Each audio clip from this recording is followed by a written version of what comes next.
열왕기상하 다 이스라엘의 역사입니다. 이스라엘의 역사를 통하여서 단순히 역사 공부를 하는 것이 중요한 것이 아니고 이 역사를 통해서 하나님께서 어떻게 역사하셨는가, 이스라엘 역사를 통해서 하나님께서 어떻게 활동하셨는가, 구원의 역사를 어떻게 펼쳤었는가, 그거를 보여주는입니다. 이제 그 왕들의 역사가 열왕기상, 열왕기한데요. 우리가 지난 주일 남유다 역사를 보면서 요아스가 등장합니다. 다 죽은 줄 알았던, 자녀가 다 죽은 줄 알았던 그 상황에서 요아스가 7살짜리 요아스가 등장해서 남유다 백성들이 요아스를 왕으로 옹립하고 이제 6년 동안 통치했던 그 아달랴의 통치가 끝나는 것을 우리가 살펴봤습니다. 오늘 우리 열왕기하 9장은 이 아달랴의 최후 이전에 앞에서 무슨 일이 일어났는가를 보여줍니다. 그래서 우리 드라마 형식으로 보면 프리퀄이죠. 앞으로 나온 이제 그 사건을 우리가 오늘 보는데요. 이제 그게 이제 열왕기하 9장에 난 이세벨의 최후입니다. 또 이세벨의 최후를 보려면 또 그 앞에 또 프리퀄을 또 하나 더 봐야 돼요. 그게 이제 아합과 이세벨이 함께 통치할 때 있었던 한 가지 중요한 사건이 있는데 그게 뭔가 하면은 나봇의 포도원 사건입니다. 다 아시죠? 아합 왕이 그 왕궁 옆에 있는 조그만 포도원 그거를 탐하고 그걸 가지려 하다가 안 되니까 이세벨이 와서 다 정리합니다. 다 정리하면서 모략하고 선동해서 그 포도원을 빼앗고 그것까지 끝이 아니죠. 그리고 어떻게 합니까? 나봇을 죽이잖아요. 그런데 하나님이 이 아합과 이세벨이 통치하면서 나쁜 일을 굉장히 많이 했는데 다 나쁜 일만 했는데 가장 하나님께서 나쁘게 본 게 바로 이 나봇의 포도원 사건입니다. 그래서 이 사건이 일어나자 하나님께서 그 당시에 사이가 있었던 선지자 엘리야에게 심판의 메시지를 전합니다. 이 일로 인하여서 아합 집안은 다 멸망할 것이다. 그리고 아합과 이세벨의 그 몸을 개들이 먹을 것이다. 어마어마한 심판의 메시지를 전합니다. 그래서 이제 아합 집안은 그 하나님의 심판의 메시지대로 하나하나씩 이루어져 가는 겁니다. 거기 아합에서 아달랴까지인데요. 아합이 어떻게 죽습니까? 그 아람 군대하고 전쟁을 하다가 죽습니다. 어떻게 죽는가 하면은 이 아람 군사가 무심히 그냥 활을 하나 쏩니다. 근데 저 사람이 아합 왕인 줄 모릅니다. 북이스라엘의 왕인 줄 모르고 그냥 무심히 활을 쏘는데 그게 아합 왕에게 맞았습니다. 그리고 그날 저녁에 회복하고 못하고 그날 저녁에 죽거든요. 자, 이것을 한번 보십시오. 거기서 이 아람 군사가 자기가 의도해서 딱 저거 아합 왕이구나, 죽여야 되겠다, 이렇게 계획적으로 잘 조준돼서 죽는 거하고 무심히 죽는 거하고 이게 어떤 뉘앙스가 있습니까? 하나님의 뜻이 있다는 거죠. 그냥 아합 군사가 무심히 던졌는 활을 하나님께서 사용해서 아람 군사가 무심히 쓴 화살을 하나님께서 사용해서 아합 왕을 죽이는 겁니다. 그리고 난 다음에 이제 그 아합 왕의 시신을 태웠던 병거를 사마리아 못에 가서 병거를 씻어냅니다. 그러면 거기 피가 묻었지 않습니까? 그러니까 그 피가 흘러내리는데 그 피를 개가 와서 핥습니다. 그래서 아합 왕이 그러니까 하나님께서 엘리야를 통해서 했던 메시지가, 심판의 메시지가 하나 이루어지는 거죠. 그 피는 생명 아닙니까? 그 생명을 개가 핥아 먹습니다. 자, 이제 이러고 난 다음에 오늘 이제 이세벨 얘기를 하는 겁니다. 이 우리 성경을 말할 때 가장 악한 여자 이세벨을 말하지 않을 수 없고 그의 심판을 유쾌하게 말할 수가 없습니다. 무시무시한 심판이니까. 그러나 이 심판에 담겨져 있는 또 의미를 우리가 봐야 되는 거죠. 자, 9장 11절 12절 제가 다시 한 번 더 죄송합니다. 9장 30절 31절 한 번 더 봉독해 드리겠습니다.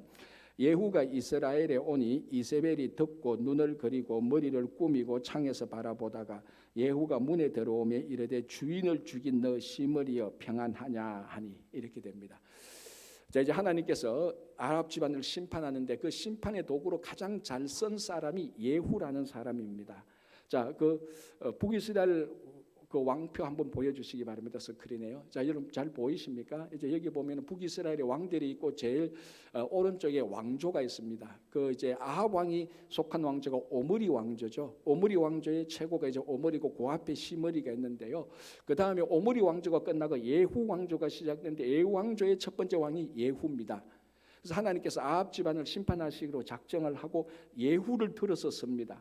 그래서 예후에게 기름 부어서 하나님께서 엘리야를 통해서 예후에게 기름 부어서 예후가 아합 집안을 이제 다 이제 죽이기 시작하는 겁니다. 그래서 나중에 아합 집안을 정리하고 북이스라엘에 있던 아합 집안을 정리하고 예후가 그 다음에 왕이 되는 거죠. 바로 오늘 9장 30절에 나오는 이 예후가 바로 저 예후입니다. 그래서 예후가 이제 자기를 따른 군사들과 일어나서 그 당시에 아합 왕이 죽었으니까 아합 왕 다음에 누가 왕이 되는가 하면 아시아가 왕이 됩니다. 아합의 아들. 근데 아시아가 병 걸려서 죽지 않습니까? 우리 열왕기하 처음에 봤듯이 병 걸린데도 선지자 찾아가지 않고 그 우상 숨기는 사람 찾아갔다가 그 병 회복 못하고 죽습니다. 죽고 난 다음에 저기 저 도표를 보면은 왕 다음에 아합 왕 다음에 아시아가 왕이 되죠. 그 다음에 누가 왕이 됩니까? 안 보입니까, 여러분? 여호람이 왕이 됩니다. 여호람은 아시아의 아들이 아니고 아시아의 형제입니다. 그러면 아합의 아들이죠. 아합의 아들 두 명이 왕이 되는데 이 예후가 군사들을 데리고 반란을 일으켰을 때 왕은 여호람입니다. 그래서 이 예후가 여호람을 죽이고 이제 다 죽이고 그 북이스라엘에 남았던 한 사람을 이제 죽이려고 오는 겁니다. 그 사람이 누구?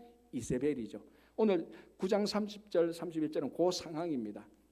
그래서 이제 다 죽이고 이제 마지막 남은 이세벨을 죽이려고 예후가 들어오는데 이세벨이 그걸 다 알았죠. 모를 리가 없죠. 다 뭐 자기 밑에 사람들 다 죽었으니까. 예후와 이세벨이 맞닥뜨렸습니다. 맞닥뜨렸을 때 이 이세벨이 뭐 하고 있었다고요? 화장하고 있었다니까요. 오늘 보면은 눈을 그리고 머리를 꾸미고 눈에 뭐 속눈썹을 했는지 마스카라를 했는지 모르겠지만은 꾸미고 머리를 올렸습니다. 그리고 여기에 대해서 많은 주석가들이 왜 이렇게 했을까? 첫 번째, 이 여자의 본능이다. 두 번째는 약간 좀 과격한 해석인데 그래도 마지막으로 예후를 한번 유혹해 보려고 아름답게 보이려고 했다 이렇게 말하는데 이건 약간 좀 한쪽이 치우친 해석이고요. 가장 정통적이고 중요한 해석은 이겁니다. 자, 지금 여호람이 왕이었을 때 이 여호람의 어머니가 이세벨이에요. 우리말로 하면 왕후마마예요. 그리고 자기 남편 아합이 북이스라엘 다스릴 때 실제적인 아합을 조종하고 가스라이팅을 했던 사람이 이세벨이에요. 그 이세벨은요, 자기 남편일 때도 최고였고 자기 아들 아시아일 때도 최고였고 여호람일 때도 최고였어요. 그러니까 이 이세벨은 북이스라엘에서의 최고 존엄입니다. 그런데 예후가 반역을 일으켜 그래도 이세벨은 끄떡 안 하는 겁니다. 무슨 소리냐? 네가 반역을 일으켜? 나는 여전히 화장하고 몸치장을 해서 여전히 이 나라의 최고 그 존귀함, 존엄함을 보여준다. 내가 이 자존심이 있지, 내가 이 체면이 있지, 그런 걸 지금 의미하는 겁니다. 왜냐하면 그 다음에 문장이 뭐냐 하면은 꾸미고 화장하고 있는데 예후가 들어오니까 그 예후에 대해서 뭐라고 말합니까? 너 주인을 죽인 시므리여 평안하뇨라고 말합니다. 자, 시므리가 누굽니까? 자, 저기 왕조를 보면 오므리 앞에 왕이 시므리입니다. 오므리고 시므리고 뭐 이런 좀 한국말을 그렇긴 그런데 오므리가 이 시므리를 죽이는 거죠. 그래서 시므리가 7일 동안 왕노릇 하다가 죽습니다. 오므리에 의하여서. 그래서 바로 그 시므리가 이 시므리인데 그러면 여러분 오므리하고 이세벨하고 관계가 어떤 관계죠? 시아버지잖아요. 맞죠? 시아버지죠. 아까 아시아하고 여호람은 자기 친아들인지 아닌지 모르겠지만 어쨌든 가계도를 보면 자기 아들이고 그러니까 아합의 아버지가 오므리예요. 그 아합의 아내가 이세벨이니까 자기 시아버지가 오므리입니다. 그 시므리 너 내 시아버지한테 간단하게 죽었던 인물 아니냐? 너 7일밖에 왕노릇 못했지 않냐? 쉽게 말하면 뭡니까? 가짜는 녀석 이 말입니다. 그리고 어떻게 보면요, 이세벨 폼나요. 굉장히 기품이 있어요. 강단이 있고 그렇지 않습니까? 막 반역을 일으키고 군사들을 와 몰고 오는데 태연하게 화장하고 기품을 딱 갖추고 딱 떠르니까 너 우리 시아버지한테 죽어서 한 칼에 죽었던 시므리하고 같은 것들이 어디 네가 여기 와서 이렇게 막 폼을 확 잡습니다. 뭐 소름 돋을 정도로 기품이 있고 강단이 있어요. 그런데 하나 이해해야 될 게 있습니다. 이게 지금 무슨 맥락에서 이루어지는 겁니까? 아까 제가 계속했잖아요. 하나님이 아합 집안을 심판하는 맥락입니다. 그러니까 예후가 누군가 하면 시므리가 아니고 하나님께서 아합 집안을 심판하려고 쓰시는 하나님의 도구라는 겁니다. 이 심판의 맥락에서 하나님이 심판하는 그 자리에서 기품을 가지고 있다니 이런 걸 가지고 오만 방자라고 말하죠. 여러분 이 천하에 아무리 기품이 있고 아무리 높다 할지라도 하나님의 심판 앞에서는 모두가 다 무릎 꿇고 엎드릴 수밖에 없습니다. 그런데 이게 지금 예후를 보는 예후만이 목적이 아니고 하나님의 심판의 맥락입니다. 자, 이것을 이세벨이 생각만 하면 충분히 알 수 있습니다. 왜냐하면은 엘리야를 통해서 그 얘기를 들었고, 그래서 자기 남편이 죽었고 그거 다 알거든요. 아하시아가 어떻게 죽었는지 알잖아요.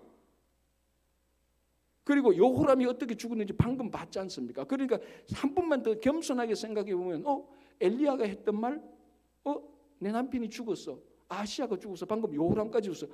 우리 집안의 남자들 다 죽어가네. 이게 무슨 말이냐? 심판을 생각할 수 있어야 되는 건데 그런 거 일체 생각 안 합니다. 자기 기쁨, 자기 자존심, 자기 체면, 자기 권위의식, 여기에 완전히 몰입해버린 아주 이기적이고 아주 교만한 사람입니다. 세상적으로 볼 때는 기쁨 있고 우아할 수 있겠지만은 신앙적으로, 신앙의 맥락에서 하나님 심판의 자리에서 보면 이만큼 영적으로 무지한 사람도 없고 이만큼 교만 오만 방자한 사람이 없습니다. 그래서 어떻게 보면요, 어떻게 보면은 오늘 이제 이 자리에서 이세벨이 죽는데, 이세벨이 자기 자존심 세우다가 권위의식 세우다가 하나님의 심판의 자리에서 기쁨 세우다가 죽는 거예요. 사실 여기서 정확히 말하면요, 화장하고 왕후복을 입을 게 아니죠. 어떻게 해야 됩니까? 죄를 뒤집어 쓰고 베옷을 입고 하나님의 심판 앞에서 회개해야 되는 겁니다. 그래야 살아갈 수 있는 겁니다. 이게 갑자기 일어난 일이 아니지 않습니까? 앞에서 일어났던 일을 충분히 봤던 겁니다. 죄를 뒤집어 쓰고 하나님께 회개해야 되는 이 자리에서 오만 방자하게 세상의 기쁨과 그 세상적인 기품, 자존심, 체면만 세우지 않습니까? 그게 이 이세벨을 죽이는 겁니다. 왜 이렇습니까? 그 마음속에 하나님이 없거든요. 진짜 하나님이 없거든요. 제가 신앙생활하면서 목회를 하면서도 계속해서 궁극적으로 묻는 질문이 이겁니다. 여러분, 신앙생활 복잡한 것 같죠? 하나도 복잡하지 않습니다. 물론 구약 성경이 두껍고 신약 성경이 좀 어렵다 한다 할지라도, 그 내용이 어렵다 할지라도 신앙생활은 정말 단순해요. 진짜 살아계신 하나님을 믿느냐, 그게 신앙생활이에요. 진짜 예수가 나의 그리스도인 거, 그걸 고백하는 거, 그게 신앙생활이지. 거기 뭐 복잡한 게 있습니까? 복잡한 거 하나도. 그게 안 되니까 신앙생활이 복잡한 거예요. 이세벨이 그렇다는 거예요. 그 유대인의 어느 마을에 큰 부자가 있었는데 이 부자가 하루아침에 사업을 망해서 쫄딱 망했습니다. 그러니까 어제까지만 해도 그 마을에 지나가면 사람들이 막 그 앞에서 굽신굽신하고, 왜 그 제일 부자니까 자기 어깨 딱 폼 잡고 갔는데 하루아침에 망해버리니까 이게 밖에 나가려니까 부끄럽잖아요. 사람들이 뭐 뒤에서 뒷담화 하는 것 같기도 하고. 그래서 일체 밖에 나가지를 않습니다.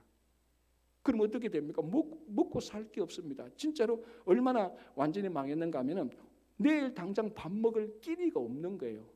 자, 그럼 여러분 같으면 어떻게 합니까? 아는 사람한테 친척이나 지인한테 전화해서, 야, 내 지금 좀 그렇다. 뭐 한 달 그 내가 살아갈 수 있도록 좀 어떻게 도와달라. 충분히 그렇지 않습니까? 근데 이 부자가 그걸 안 한 거예요. 그러다가 결국 영양실조로 굶어 죽게 되어버린 겁니다. 얼마 뒤에 마을 사람들이 그걸 안 거예요. 이 마을 사람들이 양심의 가책을 느낀 겁니다. 왜냐하면 유대인들은 자기 커뮤니티에서 반드시 해야 되는 게 구제입니다. 구제. 이거는 헤드베러, 해도 되는 게 하면은 좋다가 아니고 머스트예요. 반드시 해야 되는 신앙의 의무입니다. 그런데 그 커뮤니티에서 자기 이웃 한 사람이 굶어 죽을 동안 자기들이 몰랐고 구제를 못했으니까 이 마을 사람들이 양심의 가책을 느끼고 죄책감을 받아서 굉장히 막 부끄러워하는 거예요. 우리가 어떻게 저 사람을 도와주지 못했는가? 그래서 죽었다. 이 나중에 하나님 앞에 가서 이거 심판받을 거다. 막 이러고 있던 차에 그 마을의 최고 지도자 랍비인 그 이스라엘 살라틴이라는 랍비가 와서 마을 사람들을 불러 모읍니다. 우리 가운데 지금 한 사람이 굶어 죽었는데 여러분 그거 부끄러워하지 말라고, 여러분 양심의 가책 느끼지 말라고, 죄책감 느끼지 말라고. 그 마을 사람들이 깜짝 놀랍니다. 아니 무슨 말이냐 하니까 이 랍비가 그런 말을 했다는 거 아닙니까? 이 사람이, 이 부자였다가 사업 망한 이 사람이 굶어 죽은 것은 영양실조로 죽은 게 아니고 자기 자존심과 체면이 죽였다, 이렇게 말합니다. 왜? 자기가 정말 먹을 게 없으면 자존심, 체면이 뭐 중요합니까? 가서 도와달라고 말을 해야 되는 거예요. 근데 이게 어려운 게 체면 문화가 국가고 사회에 나서 이게 참 어려운 거예요. 체면이, 이 자존심과 체면이, 자기 권위의식이 제일 중요한 거예요, 사람이. 이게 체면 문화, 저 동양 문화권, 우리 한국 똑같습니다. 여러분 요즘은 많이 좋아졌지만요, 우리 정신적으로 연약한 사람, 그리고 심신미약자라고 말할 수 있죠. 충분히 정신적으로 연약해 줄 수가 있지 않습니까? 우리 몸도 고장이 나는데 정신도 큰 사고를 당하거나 상처를 받으면 정신적으로 굉장히 연약해집니다. 그러면 몸도 치료받듯이 정신도 치료를 받아야 되는 거예요. 지극히 당연한 거예요. 그런데 아직까지도 좀 그렇지만 많은 사람들이 몸이 아파서 치료받는 것은 별로 부끄럽지 않는데 정신이 아파서 치료받는 것은 굉장히 부끄럽게 생각해요. 체면 문화에서 그런 거예요. 특별히 유대인들은 의학이 유대인들은 많이 의학이 굉장히 발달했습니다. 그 중에 특별히 정신과 쪽으로 유대인들이 굉장히 발전했어요. 예를 들어 프로이드, 무의식 정신과 최고의 그 지성이라고 하는 프로이드가 유대인 아닙니까? 그러니까 이 유대인들의 의학이 굉장히 발달한 그런 사회에서도 1950년대 한 유대인 가정에서 아들 하나가 이 정신적으로 연약한 거예요. 그래서 그 친척과 친구들이 야, 너 아들 병원에 가서 좀 상담해야 되겠다. 그래 어렵겠다니까 이 부모가 허락이 안 되는 거예요. 왜? 뭐 때문에? 자존심인 거예요. 체면인 거예요. 야, 우리 아들 그 병원에 데려갔다가는 내가 사업하는 사람들하고도 사업하는 사람들이 날 뒤에서 뭐 또 뒷담화할 것 같고, 그래서 괜찮아 애써 무시했습니다. 결과는 어떻게 됐겠죠? 결국 아들이 자살해서 죽었습니다. 이건 아들 누가 죽인 거예요? 부모의 자존심과 체면, 권위의식이 죽인 겁니다. 이런 얘기들 우리 주변에서 심심찮게 듣습니다. 뭐가? 자존심과 체면, 권위의식. 예수를 믿는다면요, 이거는 다 죽어야 되는 거예요. 한 20, 30년 전에 오죽했으면 한국 교회, 한국 사회에서 이런 말이 나왔습니다. 공자가 죽어야 교회가 산다 말했습니다. 공자가 뭐 잘못했는데 왜 공자를 덜먹이는지 모르겠어요. 의미는 알겠죠. 공자가 말하는 공자의 가르침이 왜곡된 게 체면 문화입니다. 여러분 공자의 논어를 읽어보면요, 사회적인 질서 굉장히 좋은 말이에요. 그런데 그게 잘못 전달하고 잘못 적용됐으니까 자존심, 체면 문화로 확 간 겁니다. 그래서 교회에서 성도들의 체면과 자존심, 권위의식이 죽어야 교회가 살아나는 겁니다. 한국 교회만 그런 거 아니지 않습니까? 우리 이민교회도 똑같습니다. 예수를 믿는 데 가서는 그의 십자가를 지는 것이 그의 제자가 되는 겁니다. 예수를 믿는 데 가서는 우리 안에 자존심과 체면, 권위의식, 예수를 따르는 것에 다 죽어야 되는 거예요. 근데 겉으로는 다 예수가 주인인데 속에는 공자가 주인이야. 공자 선생님 미안합니다. 자꾸 공자 얘기해서. 무슨 말인지 알겠죠?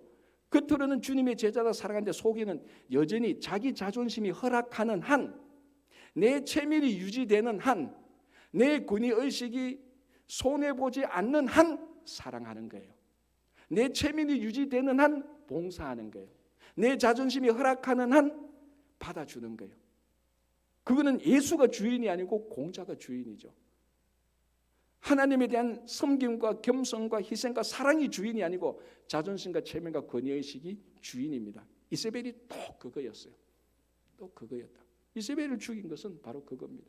그래서 우리가 예수를 믿는다면 우리 속에 있는 그 공자, 자존심, 체면, 권위의식 그런 거 죽어야 돼요. 그렇지 않고서는 결코 신앙이 성숙하지 못합니다. 결코 성숙하지 못합니다. 그게 가시떨기처럼 다 막고 있는 겁니다. 자, 그 다음 구절 보겠습니다. 32절, 33절 보겠습니다. 예후가 얼굴을 들어 창을 향하고 이르되 내 편이 될 자가 누구냐 하니 두어 내시가 예후를 내다보는지라. 이르되 그를 내려 던지라 하니 내려 던짐에 그의 피가 담과 말에게 튀더라. 예후가 그의 시체를 밟으니라. 자, 이제 이세벨의 최후입니다. 어떻게 됩니까? 이제 예후와 이세벨이 딱 맞닥뜨렸죠.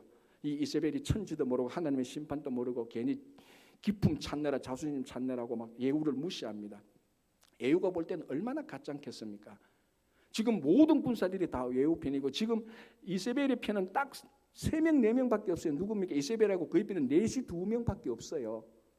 근데 무슨 뭐 덤비들고 그런 게 아니지 않습니까? 시므리라고 말할 형편이 아니지 않습니까? 예후가 볼 때는 되게 우스울 거예요. 왜냐하면 자기는 엘리야로부터 기름 부음 받아서 아합 집안을 심판하러 지금 왔는데, 자, 그래서 이 예후가 여유 있게 말합니다. 그 옆에 있는 두 내시한테 너희는 내 편이 될 것이냐? 누가 내 편이 될 것이냐 말하니까 이 2명의 내시가 일고의 생각도 안 하고 딱 보더만 어떻게 합니까?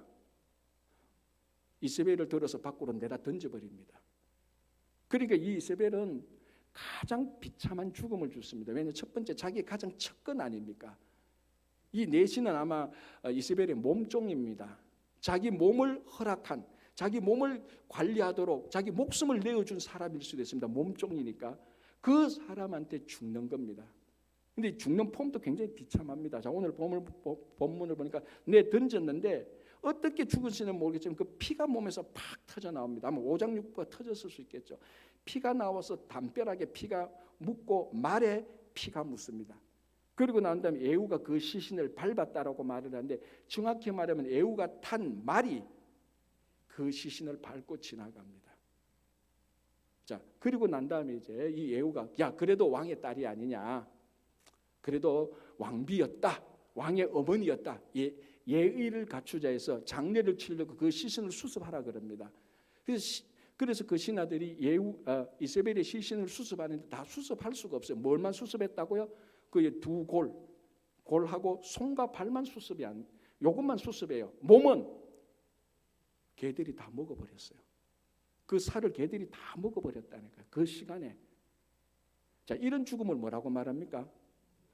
잘하네. 일부 때도 잘하던데.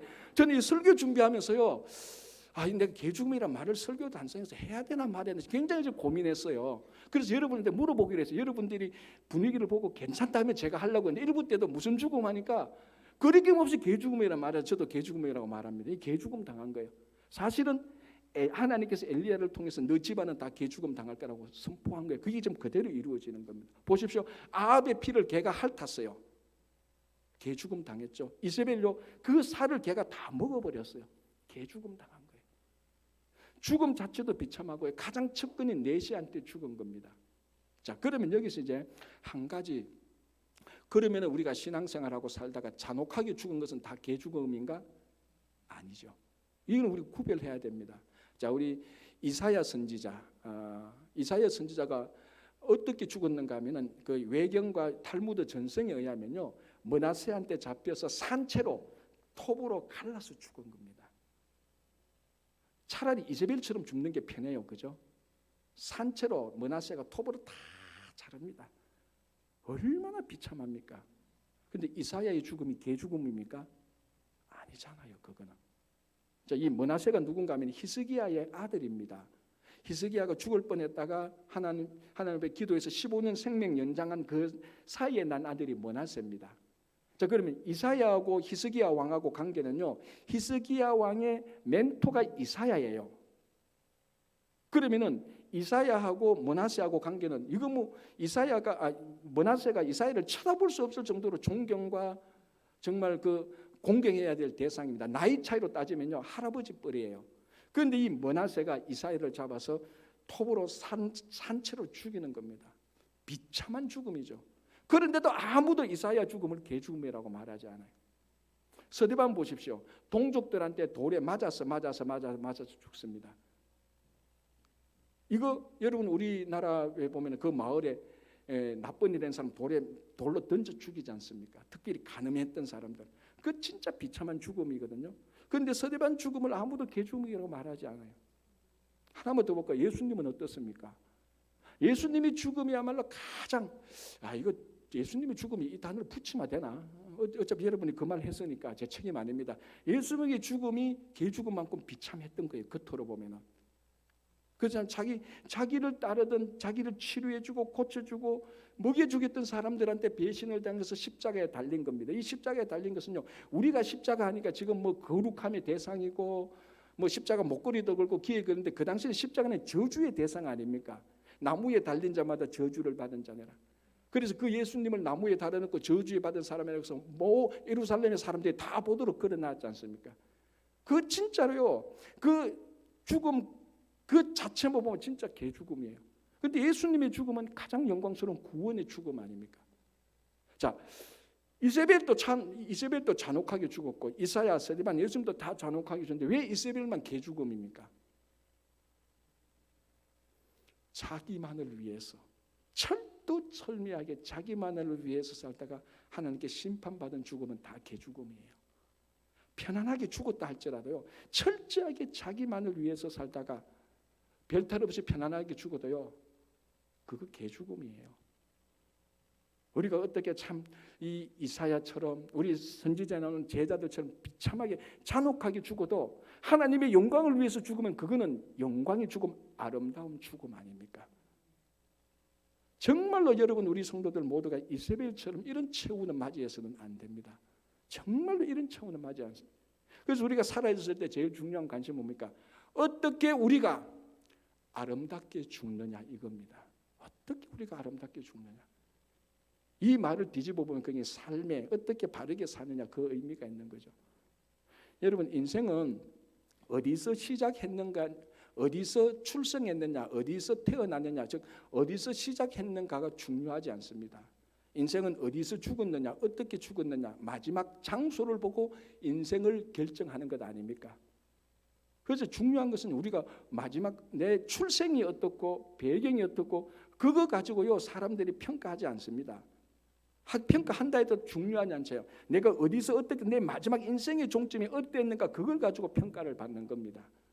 자, 여러분, 그래서 우리가 태어나는 것, 어디 출신인가는 그거 우리가 핸들링 할 수 없는 것 아닙니까? 우리 소관이 아니에요. 우리 책임이 아니에요. 그러나 우리가 어디서 죽느냐, 내 인생의 마지막 종점은 철두철미하게 내 소관이죠. 내 책임이죠. 그거는. 그래서 하나님께서도 우리가 어디 출신인가를 한 번도 탓하지 않아요. 한 번도. 여러분, 제가 확신하는데요, 안 죽어봐서 몰라도 확신하는 게 있는데, 심판 자리 가면은 하나님께서 너 어디 출신이냐고는 하나님은 절대로 묻지 않습니다. 이거는 제 말 믿어도 돼요. 200% 믿어도 됩니다.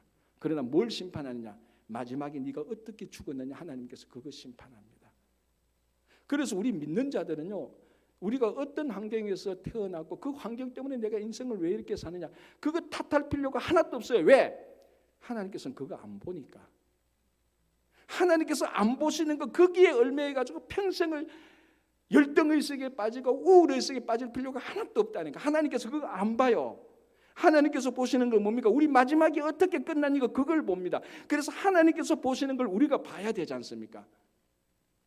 그래서 우리가 뭐 한국말로 금수저니 흙수저니 하나님 수저 하나도 안 봐요. 죽을 때 서디반처럼 죽느냐, 이사야처럼 죽느냐, 이세벨처럼 죽느냐, 그 마지막을 보는 겁니다. 그래서 지금부터 우리가 관심을 가진 것은 과거는 뒤로 하고, 내가 그 집안에 태어나가지고 말이지 이렇게 됐다. 왜? 태어나는 건 내 소관이 아니죠. 어떻게 보면 하나님 소관 아닙니까? 저도 한때 이런 생각 들었어요. 내가 왜 우리 어머니 아버지한테 태어났는가? 또 이 설교가 또 저희 어머님 아버님 들으면 또 굉장히 서운해하실 것도 있는데 가끔 들으시더라고요. 어머님 아버님이 영상이 나오니까. 지금은 너무 감사하죠. 한때는 야, 나는 왜 재벌로 안 태어나고 말이지. 우리 다 그렇게 생각해봤지 않습니까? 그죠? 우리 둘째 아들이 그랬더라고요. 야, 너 나중에 뭐 되고 싶냐 하니까 자기는 재벌 아들이 되고 싶대. 그럼 누가 제일 좋아요? 내가 제일 좋지. 나 재벌 되잖아. 그러니까 하나님은 어디서 태어났는가 안 봅니다. 마지막을 봅니다. 우리 앞에 마지막이 있습니다. 이 아름다운 죽음을 생각할 때 오늘부터 아름답게 살게 되는 거예요. 여러분, 삶이 죽음을 규정하지 않습니다. 죽음이 우리 삶을 규정하는 거예요. 무슨 말인가 하면은 죽음을 생각하면 오늘 어떻게 살 것인가가 확실해집니다. 가장 쉽게 예를 들어볼게요. 자, 오늘 이 자리에 모인 분들 가운데 진짜로 우리 모두가 다 일주일 내에 7일째 죽는다고 생각을 확신이 한다면 여러분 오늘 삶이 바뀌겠습니까? 안 바뀌겠습니까? 바뀌죠. 안 바뀌는 사람은 전부 다 이세벨과 같은 사람이에요. 일주일 뒤에 진짜 내가 죽는다면 내 삶이 바뀌는 거예요. 왜? 죽음을 생각하니까 현재 삶이 바뀌는 거예요. 그래서 죽음을 생각하는 것은 죽는 고통을 생각하는 게 아니고 현재의 삶을 어떻게 살아가는가를 결정하는 겁니다. 그래서 죽음이 우리 생을, 삶을 결정하는 게 규정하는 거예요. 그래서 라틴어로 유명한 말이 있지 않습니까? 메멘토 모리. 무슨 뜻이죠? 메멘토, 기억하라. 모리, 죽음을 기억하라는 거예요. 어떻게 들어보면요, 무슨 그런 말이 다 있나 생각할 수 있겠지만 가만히 생각해보면 한꺼번만 벗겨보면요, 굉장한 인생에 대한 긍정적인 메시지겠습니다. 죽음을 기억하는 것은 굉장히 부정적인 메시지겠지만 그 의미는요, 너 어떻게 죽을까를 생각하라. 그 말은 너 오늘 어떻게 살까를 결정하라는 겁니다. 자, 우리가 이세벨의 죽음을 보면서 아까 제가 말했죠. 참 이거 성탄절에 이 대강절에 읽을 만한 유쾌한 본문은 아니다 싶은 생각이 들어요. 그러나 이 이면을 보면은 야, 우리는 어떻게 죽을 것인가를 생각하면 오늘 어떻게 살 것인가. 최소한 이세벨처럼 자존심 체면 내세우고 심판도 무시하고 심판도 아는 것도 무지한 이런 삶을 살아야 안 되겠다. 이런 삶을 살아서는 안 되겠다는 확신이 들지 않습니까? 아름다운 죽음. 그 죽음을 살 때 오늘부터 우리 삶이 아름답게 시작되는 겁니다. 자, 이제 아달랴 한번 보겠습니다. 11장 15절 16절 제가 다시 한번 더 봉독합니다. 제사장 여호야다가 군대를 거느린 백부장들에게 명령하여 이르되 그를 대열 밖으로 몰아내라. 그를 따르는 자는 모두 칼로 죽이라 하니 제사장이 이 말은 여호와의 성전에서는 그를 죽이지 말라 함이라. 이에 그의 길을 열어주매 그가 왕궁의 말이 다니는 길로 가다가 거기서 죽임을 당하니라. 자, 이제 아달랴의 최후죠. 아달랴의 최후는 아합과 이세벨하고 비교하면 한 두세 가지 차이가 있는데 첫 번째는 뭔가 하면 아달랴는 남유다에서 죽습니다. 그러니까 남유다에서 죽는 사람은 없는데 남유다에서 죽습니다. 왜냐하면 남유다는 이런 숙청과 반역이 일어나지 않는 땅이에요, 사실은. 그런데도 이런 일이 일어나서 죽게 되는 것이고요. 또 하나는 그래도 아합과 이세벨에 비하면은 좀 점잖은 죽음이에요. 그래서 어떻게 하면 길을 열어주면 그가 왕궁의 말이 다니는 길로 가서 죽습니다. 그러나 제일 중요한 차이가 하나 있습니다. 자, 그 가계표를 한번 보여주실래요? 자, 저게 뭔가 하면 아합과 이세벨의 이제 그 가족인데요. 아합 밑에 아시아 아들이 있었죠. 왕이었죠. 아시아가 죽고 난 다음에 여호람이 왕이었죠. 왕이 됐습니다. 그리고 난 다음에 이제 오늘 이 이세벨의 죽음하고 아달랴의 죽음 사이에 70형제들이 죽습니다. 그 70형제들이 진짜 다 친아들인지 아닌지는 모르겠지만 어쨌든 사촌까지 포함이 된지 모르겠지만 어쨌든 아합과 이세벨의 아들인데요. 또 하나는 저 이세벨이 뭐 다 친엄마인지는 모르겠어요. 그 정확히 말하지 않겠지만 그러나 전체 가계도를 보면은 뭐 아버지가 아합이고 어머니가 이세벨이면 그 밑에 자녀라고 볼 수 있습니다. 그리고 아달랴가 나오죠. 아달랴가 남유다의 왕이죠. 자, 이제 제가 저 이름 위에 전부 다 빨간 숫자를 썼는데 저 빨간 숫자가 무슨 숫자일까요? 예, 그렇죠. 죽는 순서죠. 죽는 순서예요. 제일 먼저 아합이 죽죠. 자, 성경에 나타난 죽는. 그다음에 아시아가 죽죠. 그리고 아합은 누구에게 심판받습니까? 아람 왕의 군사에 의해서 심판받습니다. 아시아는 어떻게 죽습니까? 병나서 죽는 겁니다. 그리고 여호람 죽죠. 그리고 70형제들 죽죠. 그리고 이세벨이 죽는데 여호람과 이세벨과 70형제들은 누구한테 다 심판당합니까? 예후가 다 집안을 심판. 그런데 이제 아달랴는 남쪽에 가서 시집살이 하지 않습니까? 시집살이가 자기가 해먹을 거 다 해먹었는데 어쨌거나 거기 가서 오늘 죽습니다. 마지막으로 죽습니다. 아달랴의 죽음을 우리가 중요하게 봐야 되는 이유가 있습니다. 아달랴는 마지막에 죽습니다. 아합 집안의 심판이 저기 지금 아합 집안의 심판이 다 통째로 일어나는 건데 아달랴는 마지막에 일어납니다. 무슨 말입니까? 아달랴는 회개할 수 있는 심판을 면할 수 있는 가장 많은 시간을 가졌고 가장 많은 케이스를 받습니다. 즉 아달랴가 진짜 하나님을 섬기는 마음 1%만 있었다면 깨달을 수 있지 않습니까? 자기 아버지가 죽어요. 어머니가 죽어요. 아시아와 여호람이 죽어요. 70형제들 이게 뭐 친사촌까지 포함돼서 다 죽어요. 자, 여러분 한번 생각해 보십시오. 여러분들의 엘리야가 선지자가 아합 집안에 하나님의 심판을 했습니다. 선포했습니다. 그거 들었습니다. 그런데 아버지가 죽고 어머니가 죽고 형제들이 죽고 다 왕들이에요. 이게 뭐 그냥 뭐 교통사고 나는 이 정도가 아니라 다 죽습니다. 여러분 그럼 어떻게 생각하겠습니까? 룰루랄라 하겠어요? 섬뜩하지 않나요?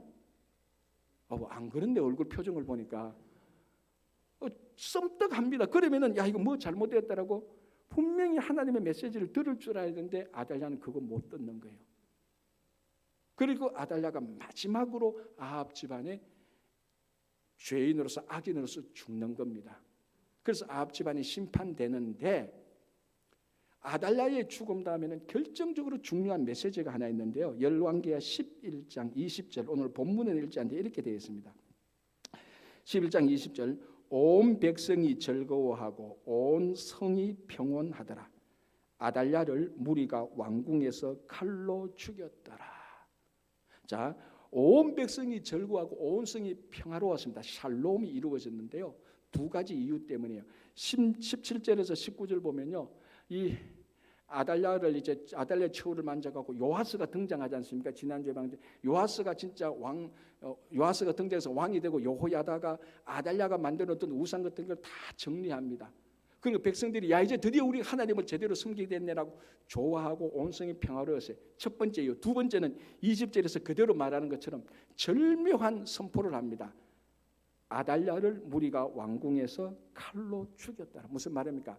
아달랴가 죽고 나서야 온 성이 평화로웠다라고 말합니다. 자, 여러분 성경을 다시 한번 보면요, 아합이 죽었을 때 평화로웠다는 말 일체 없어요. 이세벨이 죽었을 때도 평화로웠다는 말이 일체 없어요.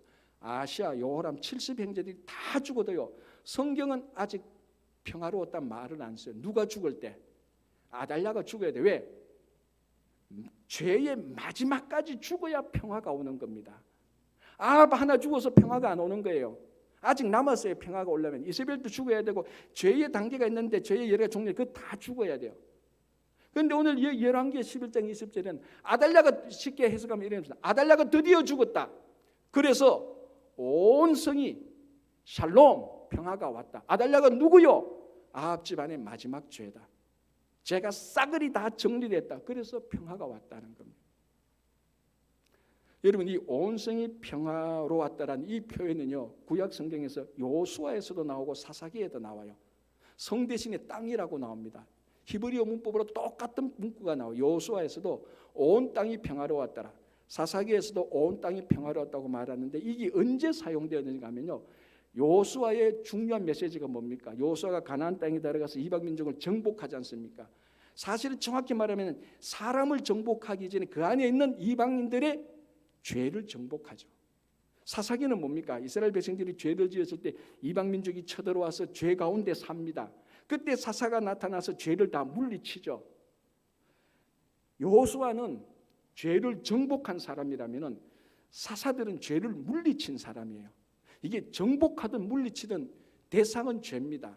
그 죄를 정복했을 때나 그 죄를 물리쳤을 때 결과가 뭡니까? 온 땅이 평화로웠더라. 아달랴 죽었을 때 온 성이 평화로웠다고 똑같은 결과입니다. 사람들은 평화를 유지하려고 교육도 시킵니다. 그리고 사회 구조도 바꿔보기도 해요. 국가 간의 협약도 체결하기도 해요. 그리고 야 우리 그 전쟁 무기 그만 만들자, 전쟁 무기를 내려놓기도 해요. 다 좋은 액션들입니다. 근데 평화가 옵니까? 왔습니까? 자, 지난 20년 30년 동안에 미국, 유럽, 이스라엘과 얼마나 많은 평화 협정을 하고 얼마나 많은 밀약을 했습니까?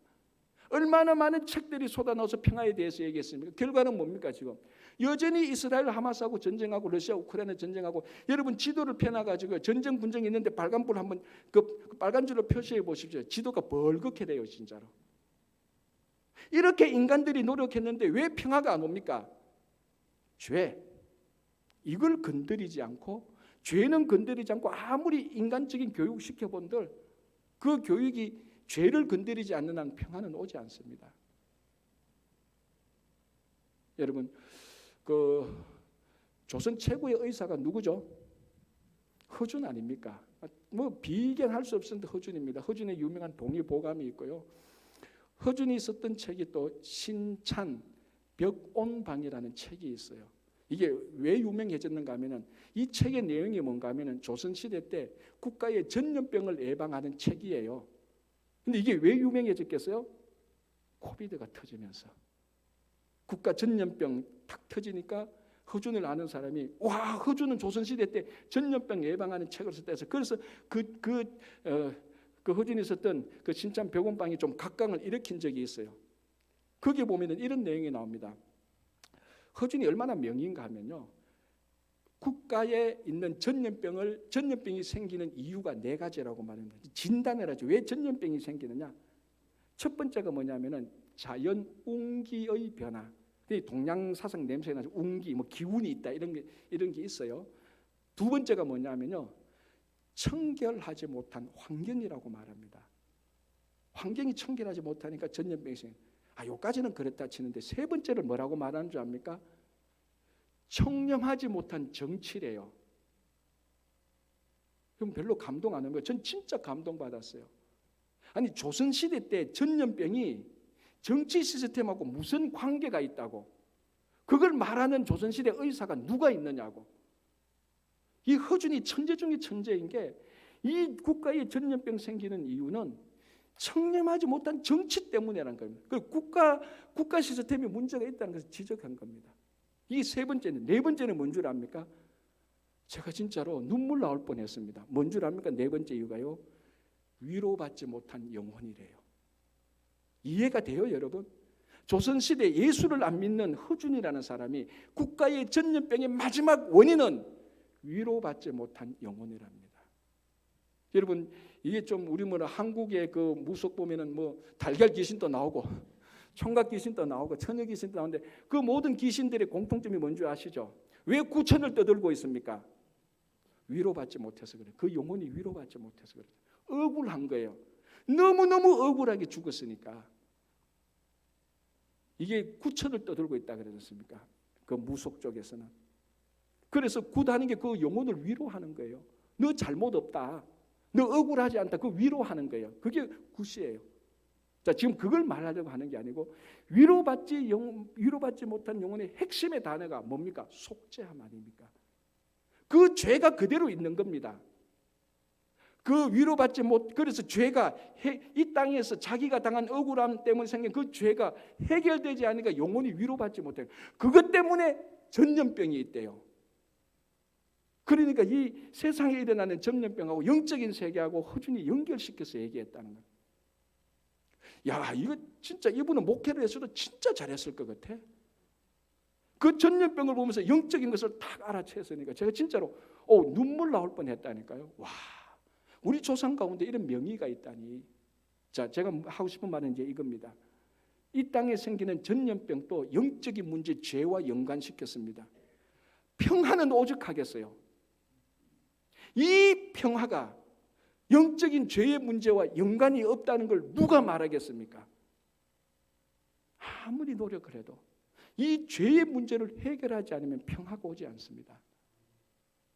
각자 한 사람 한 사람도 그렇습니다. 여러분, 순간적으로 기분이 좋을 수가 있어요. 그러나 우리 죄를 해결하지 않는 한 내 심령이 평화를 누리지 못합니다. 가정이 평화가 없죠. 교회는 당연하고. 그래서 오늘 보면 11장 20절에 평온하더라, 온 성이 평온하더라. 이는 아달랴가 죽었다. 죄가 끝났다. 그래서 평화가 왔다라고 얘기를 하는 거예요.